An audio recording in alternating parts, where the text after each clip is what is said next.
할렐루야. 네, 우리 앞뒤 여기 계신 분이 인사 나누겠습니다. 반갑습니다. 안녕하십니까?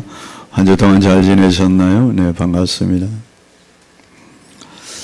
올 한 해 우리가 한 영혼을 하나님께로 인도하는 그런 표를 가지고 달려가고 있습니다.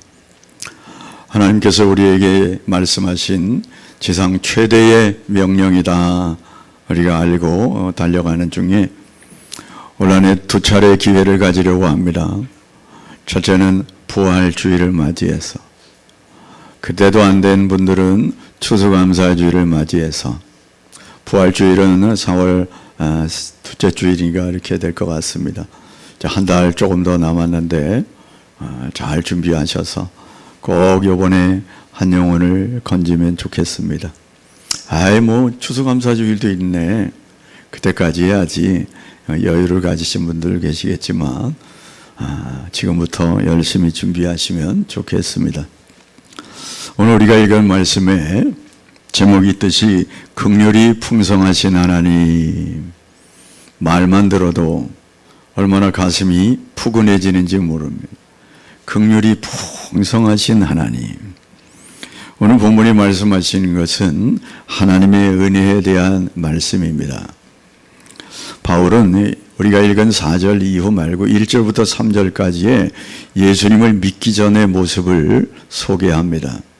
그 모습은 우리가 죄와 허물로 죽었던 존재였고, 그리고 우리의 욕심대로 살았고, 마귀의 자녀들로 그렇게 살면서 하나님과 영 관계없는 존재로 살았다는 겁니다. 그런데 우리가 그렇게 진노의 자녀에서 이제 하나님의 은혜로 새롭게 바뀌게 되었다. 그게 우리가 읽은 4절부터 쭉 이어지는 말씀입니다. 예수 그리스도를 통해서 우리가 구원을 얻는데, 그래서 본질상 진노의 자녀에서 하나님의 자녀로, 그리고 예수 그리스도와 함께 부활하고 그리고 승천하고 영광을 누리게 되는 복된 존재라는 것을 말씀하면서, 이 구원은 우리의 노력으로 된 것이 아니라 하나님의 전적인 은혜이다. 인간의 공로나 노력이 전혀 무관한 하나님의 주권적 은혜 때문이다. 그것을 강조하면서 에베소서를 2장을 쭉 써내려가고 있습니다. 저와 여러분이 긍휼이 풍성하신 이 하나님을 다시 한번 살피고, 나를 이렇게 긍휼을 베풀어 주신, 나에게 긍휼을 베풀어 주신 이유가 뭔가? 선한 일을 하기 위함이다 말씀합니다. 그 선한 일은 뭔가? 착한 일일까요? 그것보다 훨씬 더 높은 개념입니다. 선한 일이라고 하는 것은 하나님이 우리를 태초에 창조했던 그 모습으로 살기를 원하시는 겁니다. 죄와는 상관없는 몸으로 창조된 인간이 마땅히 해야 할 일을 하면서 살아가는 것, 곧 하나님과 관계를 바르게 회복하는 것, 그런 것을 선한 일이라고 합니다. 하나님의 뜻에 부합한 삶을 사는 것, 그걸 선한 일이다 그렇게 말합니다. 그래서 오늘 말씀을 살피면서 긍휼이 풍성한 하나님을 다시 한번 발견하고, 그 은혜를 누리면서 또 그 은혜를 증거하면서 살 수 있게 되기를 주의 이름으로 축복합니다. 세 가지 말씀을 드리려고 하는데, 하나는 긍휼이 풍성하신 하나님에 대해서 살피고, 그리고 우리는 죄와 허물로 죽었던 존재라는 사실도 살피고, 그리고 그런 가운데서 긍휼로 말미암아 우리를 건져주신 이유가 뭔가, 목적이 무엇인가, 그 부분을 살피려고 합니다. 먼저 긍휼이 풍성하신 하나님, 4절 말씀을 한번 읽어보겠습니다. 긍휼이 풍성하신 하나님이 우리를 사랑하신 그 큰 사랑을 인하여. 아멘. 제가 서두에 1절부터 3절까지는 예수를 믿기 전의 모습이라 했지 않습니까? 그래서 우리 본문의 4절은 어떻게 시작하고 있냐면, 긍휼이 풍성하신 이렇게 이야기하고 있는데, 원래 원문에는 그 앞에 그러나 이런 단어가 접속사가 있습니다. 1절부터 3절까지 엉망인 존재였는데, 그러나, 그래서 여러분 성경에 거기다 V 표시를 4절 앞에다 V 이렇게 해가지고 삽입할 때 이렇게 하지 않습니까? 그러나 이렇게 써놓으면 참 좋습니다. 그러나 1절에서 3절까지 내용과 완전히 바뀌어진다 그 말입니다. 그러나 여기에서 사도 바울이 강조하는 그러나가 뭔가? 그러나는 우리가 불순종했는데 하나님이 그러나 구원하셨다는 겁니다. 우리가 하나님께 대적했는데 그러나 하나님은 우리에게 사랑을 베푸시고 긍휼을 베푸셨다. 그래서 그러나라고 하면서 뒤에 것을 강조하고 있습니다. 하나님의 은혜는 우리가 잘 알듯이 무조건적 사랑입니다. 지난 주 중에 우리 딸이 생일이었습니다. 그날 생일에 그냥 흘러가는 얘기였는데 저는 가슴에 딱 와닿았어요. 자기 엄마에게 엄마, 오늘 엄마가 죽을 각오를 하고 날 낳은 날이네. 참 어떤 의미에서 아이를 낳는다는 것은 생명과 바꾸는 그런 일도 있지 않습니까? 아이를 낳으면서 엄마가 안 좋은 일을 만나는 일들도 있지 않습니까? 이제 나이가 들고 아마 철이 들었나 봅니다. 그런 이야기도 할 줄 알고. 그냥 생일 당하면 자기가 기뻐가지고 자기에게 선물을 받아야 되고 왜 나에게 선물을 안 주냐 하는데 그날은 엄마가 죽기까지 고생하면서 자기를 낳았다고 하는 이야기를 하는데 그냥 흘러가는 얘기였지만 제가 가슴이 좀 뭉클했습니다. 그렇구나. 여러분, 하나님이 그랬습니다. 하나님이 우리에게 구원을 베푸시고 우리에게 사랑을 베푸시는 게 그저 무조건적으로 베푸시는 거예요. 그래서 긍휼이 풍성하신 하나님. 여러분, 이 긍휼이라 그 말은요, 주어진 환경을 극복할 수 없어가지고 아주 어려운 가운데 있을 때에 거기에 대해서 용기를 주고 그리고 동정심으로 불쌍히 여기는 마음, 그걸 우리가 긍휼이라 하지 않습니까? 긍휼을 다른 말로 말하면 불쌍히 여김, 동정, 그런 의미로 우리가 이해할 수 있습니다. 그런데 이런 긍휼, 동정은요, 사람은 거의 다 가지고 있습니다. 그렇지 않습니까? 연약한 사람 보면 불쌍히 보이잖아요. 그래서 구제도 하고 또 도와주기도 하고. 제가 우리 홈피에다가 티움꾼 띄어 사진을 올려놨는데 보셨는지 모르겠습니다. 캄보디아에서 발이 구부러져 가지고 태어나서 한번 말씀드렸죠. 그래서 그걸 펴는 작업을 이제 한 권사님이 한 교회가 도와줘서 이제 한국 여기 부천 순천향대학병원에서 그 고생을 해가지고 이제 다 완성했습니다. 다 고쳤어요. 그래가지고 지금 재활을 하고 있습니다. 한번 말씀드렸지만 너무 안타까워서 그 소식을 받고 이제 제가 얼마를 보내드렸더니 거기다가 자기가 한국말로 써가지고 최성철 목사님과 푸른초장 교회 성도들께 감사드립니다 하면서 이렇게 종이를 들고 있는 사진을 이제 2장을 올려줘서 제가 홈피에다가 올려놨습니다. 그렇습니다. 우리는 그렇게 안타까운 사람을 보면 막 도와줄 마음이 생기잖아요. 그게 긍휼이라고 말합니다. 그런데 우리가 가지고 있는 긍휼은 한계가 있습니다. 어느 정도까지만 하지 더 못합니다. 그리고 무한히 지속될 수도 없습니다. 아니, 그 긍휼을 베풀다가 괜히 내가 어떤 이기심이 든다든지 아니면 자존심이 상한다든지 아니면 교만한 마음이 든다든지 그러면 그 긍휼의 마음을 접을 수도 있습니다. 아이, 도와줘봤자 아무 소용이 없네 하면서 걷어들일 수 있어요.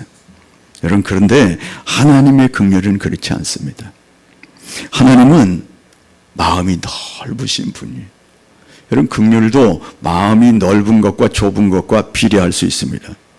긍휼도 인간은 재정이 넉넉한 사람은 조금 더 베풀 수 있고요. 그렇지 못한 사람은 또 그렇지 못하지요.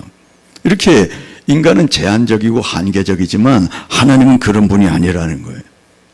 출애굽기 34장 6절 말씀에 이렇게 하나님을 이야기합니다. 함께 읽어보겠습니다. 여호와께서 그의 앞으로 지나시며 선포하시되 여호와라 여호와라 자비롭고 은혜롭고 노하기를 더디하고 인자와 진실이 많은 하나님이라. 아멘. 하나님 스스로 하나님에 대해서 이렇게 소개하고 있습니다.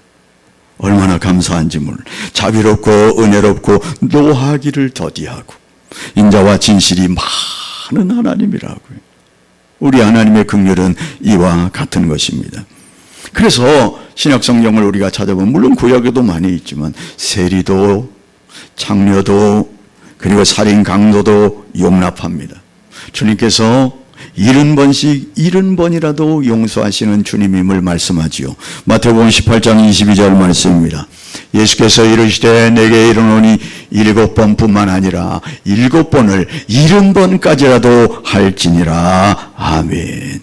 이게 베드로에게 주님 말씀하시고 제자들에게 말씀하시고 저와 여러분에게 하신 말씀이죠. 베드로가 누굽니까? 예수님을 3번이나 모른다고 부인할 뿐만 아니라 저주하고 맹세했던 그 베드로인데 주님이 기꺼이 용서하지 않습니까? 이게 주님의 용서고 무한한 자비라죠. 만일 하나님의 이런 긍휼과 무한한 자비가 없다면 아마 여기 계신 저와 여러분 한 사람도 구원받지 못했을 겁니다. 우리의 행위를 알지 않습니까? 우리가 어떤 존재인지 알지 않습니까? 그러니까 하나님의 무한하신 긍휼이 없었다면, 심지어 사도 바울조차 이런 고백을 했습니다. 고린도서 15장 10절 말씀입니다. 읽어봅니다. 그러나 내가 나된 것은 하나님의 은혜로 된 것이니 내게 주신 그의 은혜가 헛되지 아니하여 내가 모든 사도보다 더 많이 수고하였으나 내가 한 것이 아니요 오직 나와 함께 하신 하나님의 은혜로라. 할렐루야. 사도 바울조차 나의 나된 것은 하나님의 은혜라고 고백하고 있습니다. 우리가 4절 말씀 보니까 우리를 사랑하신 그 큰 사랑을 인하여, 여기 우리가 누굽니까? 여기 우리는 에베소서를 받고 있는 에베소서 교인들을 말하지 않습니까? 1절에서 너희라고 말하는 그 너희는 본질상 진노의 자녀 이방인을 말합니다. 그런데 3절에 우리라고 하는 것은 유대인을 말해요. 그런데 우리가 읽은 이 4절은 지금 에베소 교인뿐만 아니라 우리 모든 사람들을 일컫는 말이라는 겁니다. 여러분, 그런데 이 모두를 포함하는데 하나님이 뭐라고요? 우리를 사랑하신 그 큰 사랑을 인하여, 우리를 사랑하신 그 큰 사랑을 2번이나 이야기하고 있어요. 이 2번의 사랑은 다 아가페 사랑입니다. 아가페 사랑은 하나님께만 사용할 수 있는 단어입니다. 어떤 사람은 부모님의 사랑을 아가페 사랑이라고 이야기도 하는데 조금 닮았습니다. 그러나 하나님의 사랑에 비유할 수 없는 것이죠. 무조건적으로 베푸시는 그 큰 사랑을 인하여, 그 큰 사랑이란 그 큰 그다고 하는 것은 정관사가 아닙니다. 소유격입니다. 그의 하나님의 그 큰 사랑, 하나님의 큰 사랑을 이야기하는 그런 의미입니다. 하나님이 우리에게 베풀어 주신 사랑이 놀랍다는 겁니다. 엄청나게 크다는 겁니다. 그런데 왜 그 사랑을 베풀어 주셨나 하는 거예요. 이유가 뭡니까? 이유가 한번 생각해 보세요. 나를 왜 하나님이 사랑하셨어요? 여러분 혹시 이유를 아십니까? 왜 나 같은 것을 사랑하셨을까? 왜 나 같은 것을 하나님의 자녀를 삼으셨을까? 이유가 뭘까? 이유가 여러분 이유는 찾을 수가 없습니다. 그냥 하나님이기 때문에 그래요. 우리를 지으신 존재이기 때문이에요. 큰 사랑 때문에 그렇습니다. 도대체 왜 나를 사랑하는 거야? 그건 하나님의 마음이에요. 하나님이 원인이고 하나님이 결과일 뿐입니다. 예? 이 하나님의 사랑, 왜 나를 사랑했는가 아무리 추적을 해봐도요 찾을 수가 없는 것이 하나님의 사랑입니다. 40일 금식 기도해도 모르는 일이, 아니 40일씩 40년을 기도해도 하나님 왜 나를 사랑하셨는가 이유를 찾을 수가 없어요. 한 가지 정답이 있습니다. 사랑의 사도인 요한은 요한일서 4장 8절에 이렇게 말합니다. 사랑하지 아니하는 자는 하나님을 알지 못하나니 이는 하나님은 사랑이심이라. 하나님이 사랑이기 때문에, 이게 정답이 다른 거 아무것도 없어요. 사랑이기 때문에 사랑하는 것이고 우리를 그저 사랑하는 것이고, 여러분 얼마까지 사랑하시는지 아시나요? 하나님이 우리를 사랑하시되 자기의 아들 독생자까지 주실 정도로 사랑하는, 요한복음 3장 16절 말씀 잘 아시지 않습니까? 하나님이 세상을 이처럼 사랑하사 독생자를 주셨으니 이는 그를 믿는 자마다 멸망하지 않고 영생을 얻게 하려 하심이라. 언제까지 사랑하시는가? 회개하고 돌아올 때까지. 베드로의 후서 3장 9절 말씀입니다. 주의 약속은 어떤 이들이 더디다고 생각하는 것 같이 더딘 것이 아니라 오직 주께서는 너희를 대하여 오래 참으사 아무도 멸망하지 아니하고 다 회개하기에 이르기를 원하시느니라. 할렐루야. 이 기다리심 때문에 저와 여러분이 오늘 이 자리에 있는 거예요. 하나님의 기다리심 때문에 오늘 저와 여러분이 구원받고 오늘 이 자리에 있습니다. 하나님이 저와 여러분 태어나기 전에 세상을 마감했다면 우리는, 아니 지금 살아가고 있는 가정 속에 예수를 믿지 않았을 때에 세상을 마감했다면, 하나님이 참지 않으셨다면, 기다리지 아니하셨다면, 하나님이 기다려 주심으로 말미암아 오늘 여기 오신 분이 한두 분이 아니지 않습니까? 이게 하나님의 긍휼이 풍성한 하나님의 모습이라는, 이것을 우리에게 소개하면서 또한 이런 내용이 어떻게 적용되었는가를 이야기하며 두 번째, 허물로 죽은 나를 살리셨다고 말씀합니다. 5절 말씀을 읽어보겠습니다. 허물로 죽은 우리를 그리스도와 함께 살리셨고 너희는 은혜로 구원을 받은 것이라. 할렐루야. 허물로 죽은, 죄와 허물로 죽은, 여기는 허물 말이에요. 죄는 원죄까지 포함된 것이라고 하면 이 허물은 우리가 날마다 짓는 죄를 말해요. 이런 허물 가운데서 우리를 살리셨다고요. 그 원인이 뭐라고요? 하나님의 은혜라고요. 너희는 은혜로 구원을 받은 것이라. 저와 여러분이 어떤 행실이나 어떤 결단 때문에 구원을 받은 게 아니라고 지금 말씀하고 있는 것이죠. 그냥 하나님의 기쁘신 뜻대로 우리의 상태와 무관하게 죄와 허물로 죽었던 존재였는데 하나님이 우리의 상태와 무관하게 그냥 건져주시는 그 하나님의 호의, 그게 은혜예요. 그것밖에는 설명할 수 없는 그런 모습을, 인간의 행위가 전혀 끼어들 수 없는 그러한 구원. 그래서 여기 보니까 구원을 받은 것이다. 이 수동태로 말하잖아요. 구원을 얻은 것이 아닙니다. 구원을 받은 것이니라. 하나님이 주시는 것을 받았다고요. 우리 스스로의 힘으로가 아니라 하나님이 주심으로 받은 것이 구원이라, 그렇게 말합니다. 여러분들, 이 구원의 시점이 언젠가? 구원의 시점은 이미 과거에 완성된 것입니다. 저와 여러분에게는 예수를 믿어 구원 얻은 자녀들이 올라와서 하나님께 예배하고 있지 않습니까? 그러므로 우리의 구원은 이미 과거에. 그런데 성경은 이 구원을 미래로 설명하는 구절도 여러 군 있습니다. 로마서 9장 5장 9절로 10절 말씀에 그러면 이제 진노하심에서 구원을 받을 것이니 그의 살아나심으로 말미암아 구원을 받을 것이니라. 아니 이미 구원을 받았는데 무슨 구원을 받을 것이니 미래로 말씀하고 있을까? 고린도서 1장 18절 말씀에는 십자가의 도가 멸망하는 자들의 미련한 것이요 구원을 받는 우리에게는 하나님의 능력이라. 우리를 구원을 받는 존재, 이미 받은 존재로 말이에요. 그럼 이게 어떻게 되는 것인가? 모순이 아닐까? 아니, 그렇지 않습니다. 우리는 영접할 때 이미 구원에 이르게 된 거죠.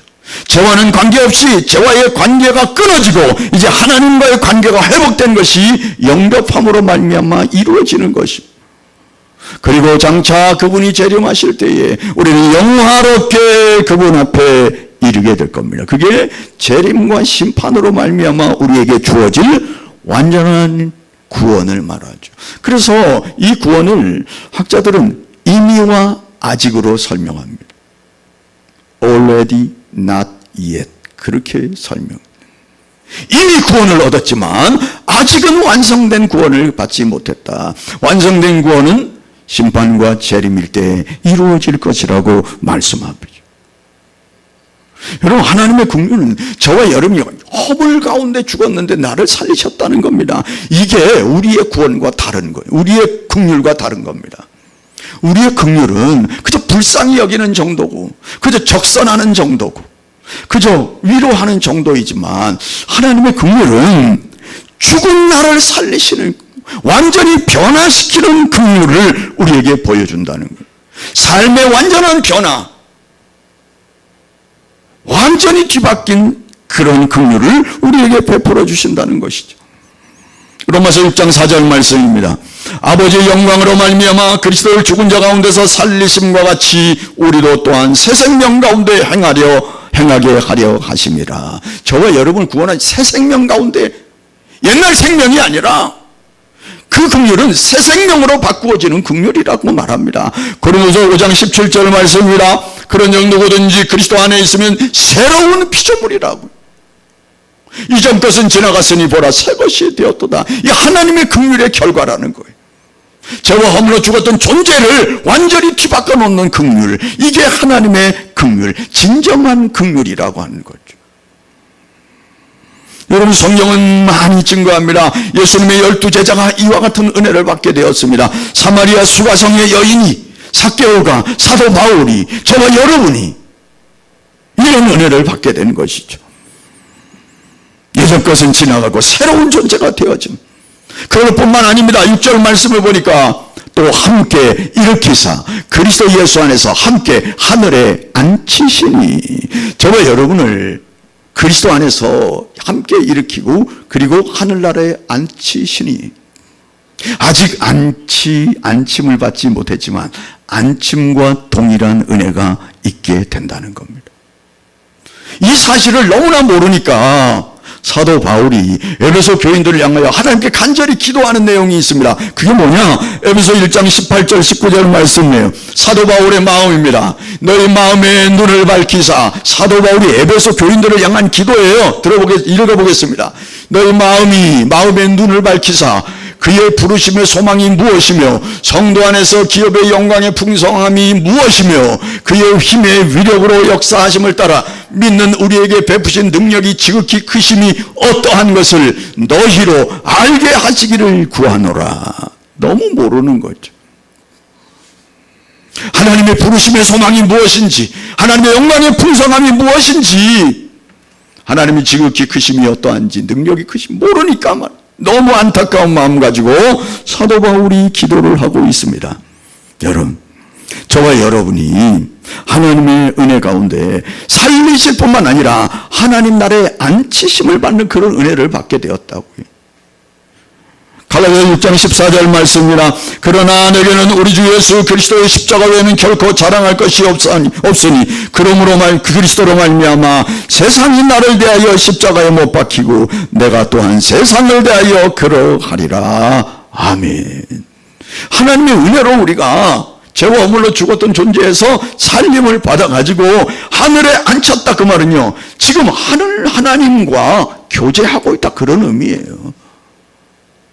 하늘에 앉혀야 우리가 하나님과 교제하지 않겠습니까? 그런 의미로 이 땅에 살아도 하나님과 교제하고 그리스도 예수 그리스도를 만나게 되고 그분에게 대화하고 기도하고 삶을 통하여 영광을 돌리면서 이런 삶을 살게 된 것을 지금 하늘에 앉히시니라고 설명하고 있다는 겁니다.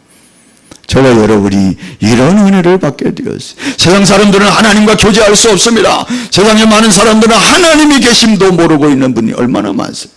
그런데 우리에게 그 크신 사랑으로 말미암아 죄와 허물로 존재를 건져내셔서 하나님의 자녀 삼으셔서 하나님과 교제할 수 있는 은혜를 베풀어 주셨다고 말씀합니다.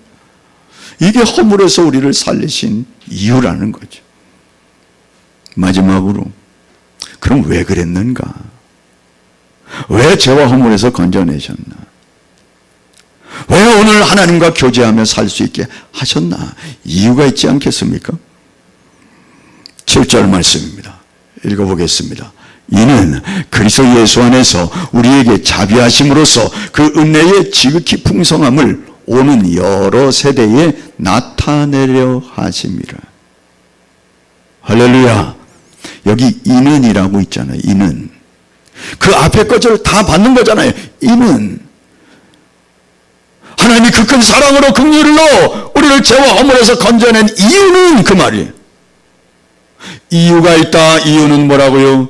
그리스도 예수 안에서 우리에게 자비하심으로써 그 은혜의 지극히 풍성함을 내려주신 것을 어떻게 하려고요?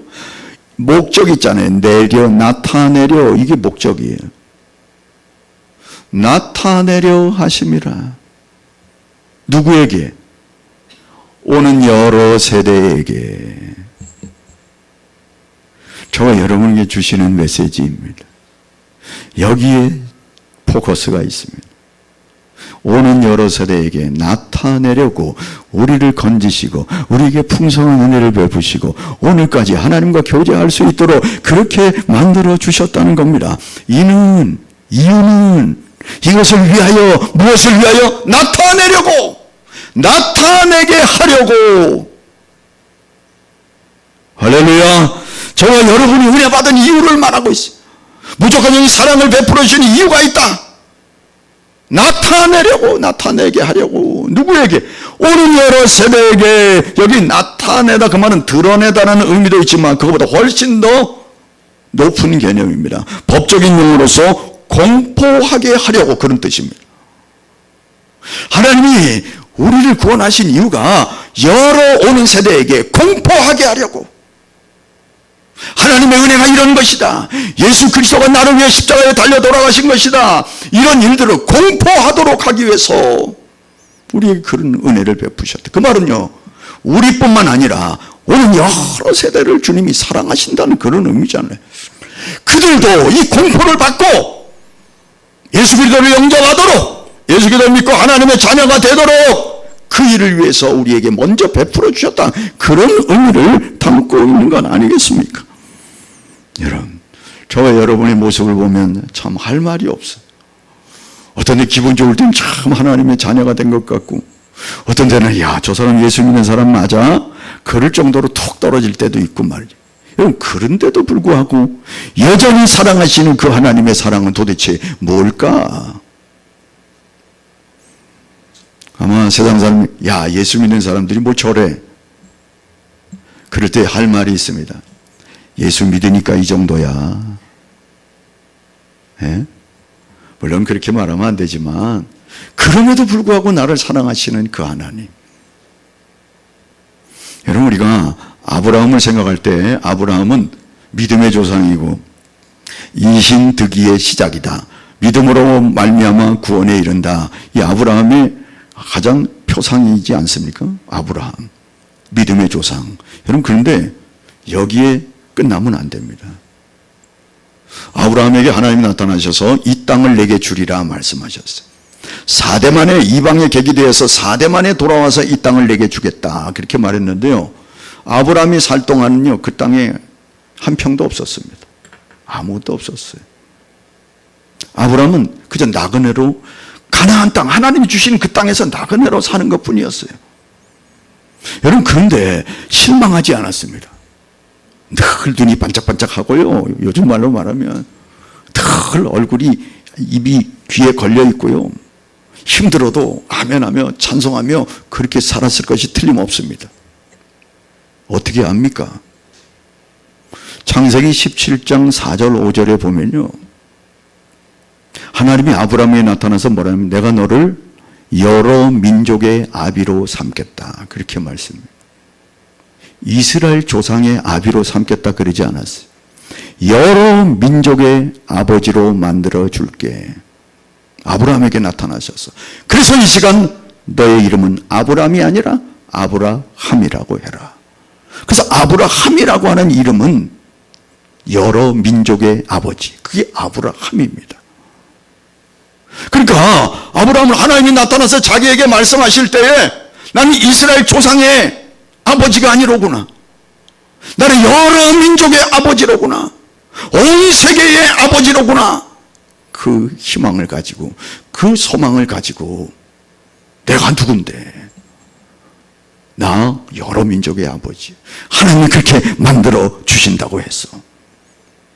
그러니까 소망 가운데 살아가는 겁니다. 비록 한 평 없지만. 아브라함은 하나님의 은혜 가운데 멀리 자기를 통하여 태어날 예수 그리스도를 보았습니다. 예수 그리스도를 통하여 모든 민족이 하나님께로 돌아오는 그런 일들을 멀리 내다보면서 나는 여러 민족의 아버지다, 나는 여러 민족의 조상이다. 그러므로 참고 견디며 살아갈 수 있었던 거죠. 여러분, 저와 여러분도 마찬가지라는 거예요. 오늘 제가 말씀드릴 핵심이 여기에 있습니다. 졸다가도 깨셔야 돼. 무슨 말이냐? 저와 여러분이 긍휼이 풍성하신 하나님의 놀라운 은혜가 무엇인지를 우리가 지금 말씀을 통해 살폈잖아요. 그런데 이유가 뭐라고요? 오고 오는 세상에, 오고 가는 모든 세대에 나타내려고 불렀다는 거예요. 나타내려고. 그러니까 그것을 나타내려고 하면 나를 구원해 주신 이유가 거기 있으니까 나 때문에 다른 사람이 구원을 받아야 된다고요. 나 때문에 나의 자녀들이 주님 앞에 올라와야 된다고요. 우리 자녀가 늦게 태어났고 우리 가정의 큰 구성원이 되었다고 하면, 내가 먼저 믿게 되었다면 내 이웃이 나로 말미암아 돌아와야 된다고요. 왜? 그것 때문에 우리의 크신 사랑으로 긍휼을 베풀어 주셨다고 말씀하니까 옆에 사람에게 하나님의 풍성함이 무엇인지 보여주어야 합니다. 알려주어야 합니다. 하나님께로 데려와야 합니다. 그것 때문에 저와 여러분을 그 큰 사랑으로 죄와 허물에서 건져내셨다고 말씀하지 않습니까? 아유, 저는 상관없어요. 여러분이 안 하셔도 다른 사람이 할 겁니다. 하나님이 작정한 사람은 반드시 돌아오게 돼 있어요. 근데 왜 나보고 하라 그럴까? 왜요? 나를 통해서 그 일을 하고 기뻐하시고, 나를 통해서 하나님 영광을 거두시고 나에게 하늘의 별과 같이 빛나는 찬란한 영광을 주시기 위함이 아니겠습니까? 그러면 우리가 어떻게 살아야 할까? 로마서 12장 2절 말씀 함께 읽습니다. 너희는 이 세대를 본받지 말고 오직 마음을 새롭게 함으로 변화를 받아 하나님의 선하시고 기뻐하시고 온전하신 뜻이 무엇인지 분별하도록 하라. 할렐루야. 말씀을 맺겠습니다. 오늘 본문 말씀을 읽고 마치도록 하겠습니다. 다시 한번 읽어보겠습니다. 에베소서 2장 4절로 7절 말씀 읽습니다. 긍휼이 풍성하신 하나님이 우리를 사랑하신 그 큰 사랑을 인하여 허물로 죽은 우리를 그리스도와 함께 살리셨고, 너희는 은혜로 구원을 받은 것이라 또 함께 일으키사 그리스도 예수 안에서 함께 하늘에 앉히시니 이유가 있다. 이는 그리스도 예수 안에서 우리에게 자비하심으로써 그 은혜의 지극히 풍성함을 오는 여러 세대에 나타내려 하심이라. 할렐루야. 찬양하겠습니다.